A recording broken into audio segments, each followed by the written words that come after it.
ସିଷ୍ଟରେ କନସଲେସନ୍ workshop function of ମହିଳା ଶିଶୁ ଡିକ୍ସିନ୍ police station ଉପରେ ଏକ ସଚେତନତା କାର୍ଯ୍ୟକ୍ରମ ଅନୁଷ୍ଠିତ ହୋଇଯାଇଛି। ଆଜିର ଏହି ସମ୍ମିଳନୀରେ ମହିଳା ଶିଶୁକୁ ଓଡ଼ିଶାରେ ଉଦ୍ବେଗ ଦେଖାଦେଇଛି।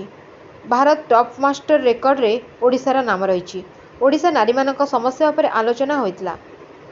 ପୋଲିସ ଷ୍ଟେସନରେ ହେଲ୍ପ ଡେସ୍କ ରହିଛି, ତାହା ଉପରେ ତଦନ୍ତ ହେବ। ଓଡ଼ିଶାରେ ସବୁଠାରୁ ଅଧିକ ମହିଳାମାନେ ଅସୁବିଧାର ସମ୍ମୁଖୀନ ହେଉଛନ୍ତି। ସୁଯୋଗ ପାଇନୁ କିମ୍ବା କଷ୍ଟକର ପରିସ୍ଥିତି ସାମ୍ନା ମୁଁ କରିନି ପେସେଣ୍ଟ।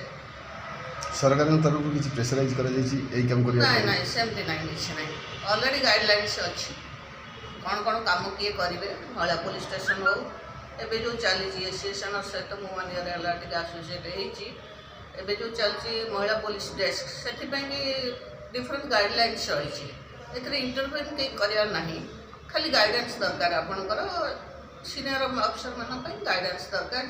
ଯାହାକୁ ପଚାରିବେ ଆପଣ ସେ ଗାଇଡ଼ କରିବେ ଆପଣଙ୍କୁ। କିନ୍ତୁ ମହିଳା ଶିଶୁମାନେ ପ୍ରପରଲି ଥାନାରେ ଟ୍ରିଟମେଣ୍ଟ ପାଉନାହାନ୍ତି, ସମ୍ମାନ ସହ ସେଠି ଏବେ ତ ମୁଁ କହିବି ପାଉଛନ୍ତି, କେଉଁଠି ଟିକେ କ'ଣ କମି ରହିଯାଇଥିବ। କମି ନୁହଁ, ରିସେଣ୍ଟଲି ଆମେ ଗୋଟେ ଯାଇଥିଲୁ କଭର କରିବା ପାଇଁ ନୟାପଲ୍ଲୀ ଥାନା। ରାତି 1 ବାଜିବାକୁ ଥିଲା କିଛି ମିନିଟ୍, ଦୁଇଟି ଛୋଟ ଛୋଟ ପିଲାମାନଙ୍କୁ ସେଠି ତାଙ୍କ ବାପା ମାଆଙ୍କୁ ଧରିଛନ୍ତି କେସ୍ କଲ୍ପ୍ରିଟ୍ ହିସାବରେ। ତାଙ୍କ ଛୋଟ ଛୁଆ ଦୁଇଟାକୁ ରଖିଛନ୍ତି ତାଙ୍କ ପାଖରେ। ତ ସମୟ ନ୍ୟାୟ ପାଇବେ ଯେତେବେଳେ ଗୋଟିଏ ଉତ୍ତରଦାୟୀ ପୋଲିସ ବିଭାଗ ରହିବ। ପ୍ରତିଟି ପୋଲିସ କର୍ମଚାରୀ ସେ ଉତ୍ତରଦାୟୀ ରହିବା ଦରକାର, ଆକାଉଣ୍ଟେବୁଲ୍ ରହିବେ। ଆକାଉଣ୍ଟେବୁଲ୍ କାହା ପାଖରେ ରହିବେ? ଆକାଉଣ୍ଟେବୁଲ୍ ସରକାର ପାଖରେ ତ ଆକାଉଣ୍ଟେବୁଲ୍ ରହିବେ, କିନ୍ତୁ ଲୋକଙ୍କ ପାଖରେ। ପୋଲିସ ହେଉଛି ଲୋକଙ୍କ ପାଇଁ, ଲୋକଙ୍କୁ ସେବା ଦେବା ପାଇଁ ପୋଲିସ ଅଛି। ଲୋକଙ୍କ ଉପରେ ବାହୁବଳ ପ୍ରୟୋଗ କରିବା ପାଇଁ ନୁହେଁ। ଲୋକମାନେ ସେ ସମସ୍ତେ ଭାରତୀୟ, ଏଠି ମାନେ କେହି ବିଦେଶୀ ପାକିସ୍ତାନ ନାହାନ୍ତି ଯାହା ଉପରେ ଗୋଟେ ଆସୁରିକ ବଳ ପ୍ରୟୋଗ କରିକି ତାଙ୍କ ଉପରେ ଅତ୍ୟାଚାର କରାଯିବ। ସେମିତି କରାହେବ ନା। ଏଠି ପୋଲିସ ଅଛି ଲୋକଙ୍କୁ ସେବା ଯୋଗାଇବା ପାଇଁ, ପୋଲିସ ଲୋକଙ୍କୁ ଅତ୍ୟାଚାର କରିବା ପାଇଁ ନାହିଁ।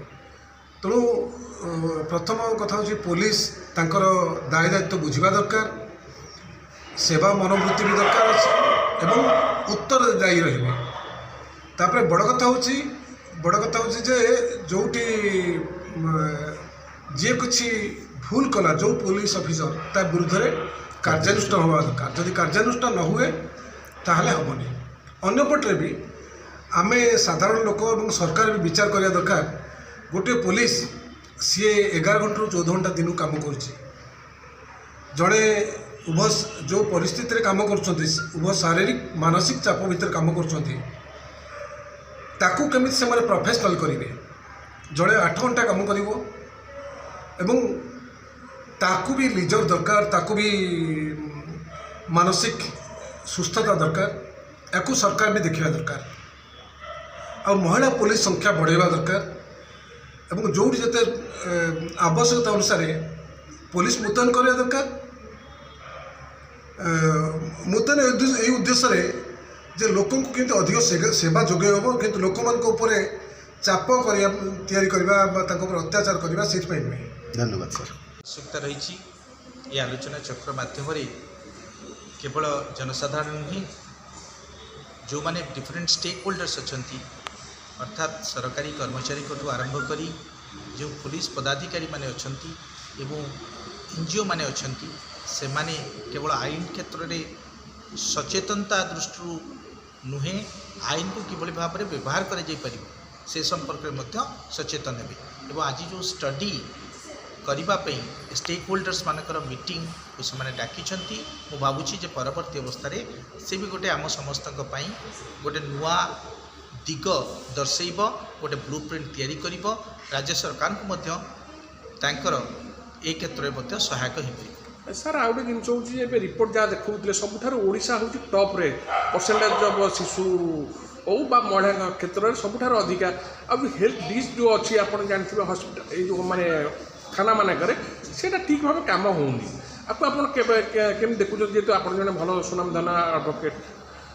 ମହିଳା ଏବଂ ଶିଶୁ ଡେସ୍କ ରାଜ୍ୟ ସରକାର 2005 ମସିହାରୁ ଆମ ରାଜ୍ୟରେ ପ୍ରଣୟନ କରିଛନ୍ତି ଏବଂ ଆମ ରାଜ୍ୟ ହେଉଛି ଅନ୍ୟ ରାଜ୍ୟମାନଙ୍କ ତୁଳନାରେ ଆଗରେ ଅଛି ମହିଳା ଶିଶୁ ଡେସ୍କ କରିବାରେ।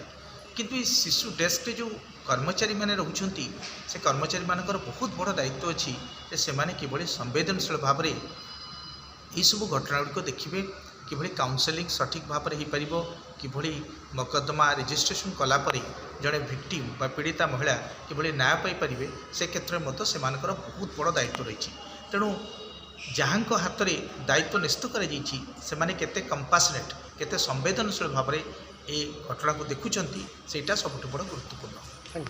Bureau report Ekamra news.